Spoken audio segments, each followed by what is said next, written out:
విశాఖ డైరీని రక్షించాలంటూ Visakha cooperative dairy employees union ఆధ్వర్యంలో ఉద్యోగులు మహాధర్నా చేపట్టారు. కార్మిక చట్టాలకు అనుగుణంగా ఉద్యోగులకు న్యాయం చేయాలని, విశాఖ డైరీ పరిరక్షణ దిశగా చర్యలు తీసుకోవాలని డిమాండ్ చేశారు. తాత్కాలిక ఉద్యోగులకు ఉద్యోగ భద్రత కల్పించాలని, వారిని పర్మనెంట్ చేసి పెన్షన్, హెచ్ఆర్ మంజూరు చేయాలని కోరారు. ఉద్యోగులపై వేధింపులు ఆపాలని నినాదాలు చేస్తూ వారు విశాఖ డైరీ ఎదుట మహాధర్నా చేపట్టారు.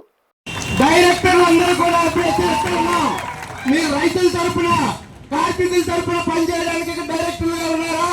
యాజమాన్య ఆస్తి అదేవిధంగా సోదరులారా, మన అమ్మ మన నాన్న రాత్రి మొదలు కష్టపడి గేదెలు ఆవులు పాలు పోస్తా ఉన్నారు.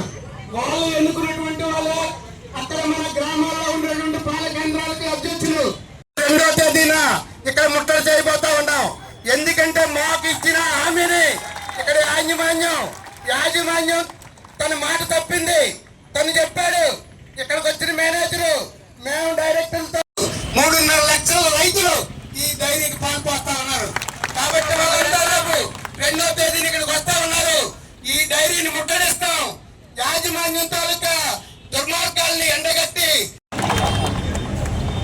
ఈ డైరీ ఉత్తరాంధ్ర జిల్లాల్లో కరువు కాటకాలకు గురి కాకుండా ఇక్కడ ఉండేటటువంటి పేద రైతాంగాన్ని